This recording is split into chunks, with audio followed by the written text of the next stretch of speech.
This is just a sample of the audiobook. To get the complete audiobook, access the link posted in the first comment. He was forced to be often lawless. A civilian to the core, he had to maintain himself by the sword. With a passion to construct, his task was chiefly to destroy. The most scrupulous of men, he had to ride roughshod over his own scruples and those of others. The tenderest, he had continually to harden his heart. The most English of our greater figures, he spent his life in opposition to the majority of Englishmen. A realist, he was condemned to build that which could not last. Oliver Cromwell, the notorious life and legacy of the Lord Protector of the Commonwealth of England, chronicles the tumultuous life of one of England's most important figures. Chapter 1. Early Years. I was by birth a gentleman, living neither in considerable height nor yet in obscurity. Oliver Cromwell. Born on April 25th, 1599, in Huntingdon, Oliver Cromwell was the son of Robert Cromwell and Elizabeth Stuart, and despite being the fifth of 10 children, he was the only boy in the family to survive infancy in an era when child mortality was still quite high. The Cromwells were descended from a sister of Thomas Cromwell, circa 1485 to 1540, a famous minister for King Henry VIII.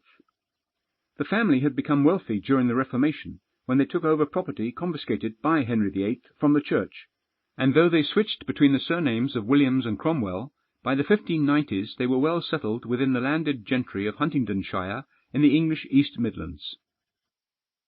Oliver's grandfather, Sir Henry Williams, was the second richest landowner in the county, but while he had many children, Robert was one of the younger ones, so he inherited only a small portion of land and a house in Huntingdon.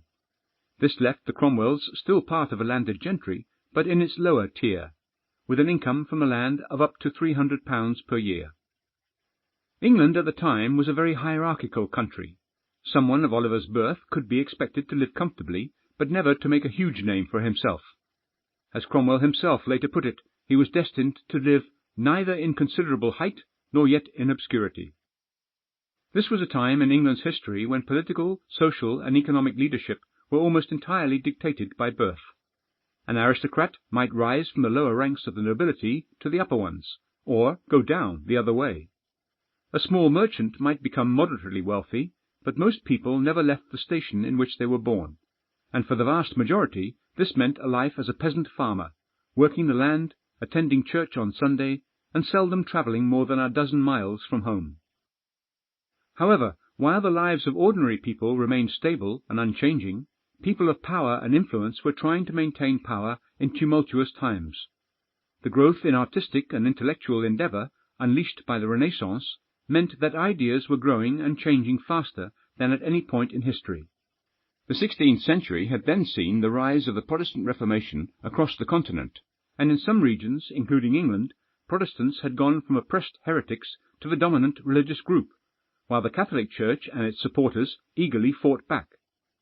A growth in international exploration and trade was also causing economic upheaval.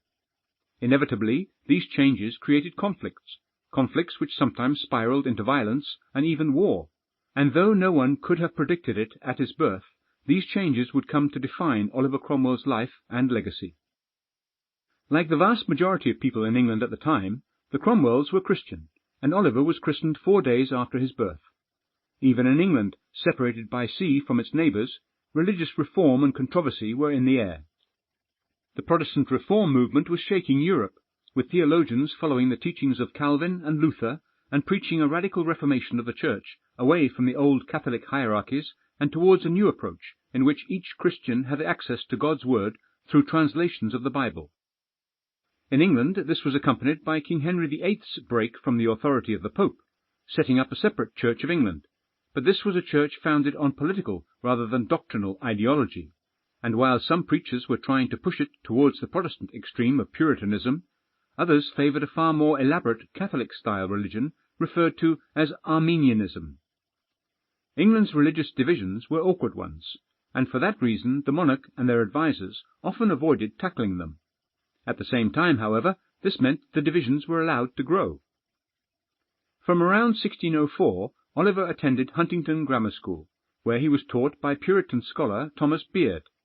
Beard became a friend of the family, and a big influence on Oliver, and his presence in the young man's life is indicative both of the family's religious leanings and of the direction Oliver's faith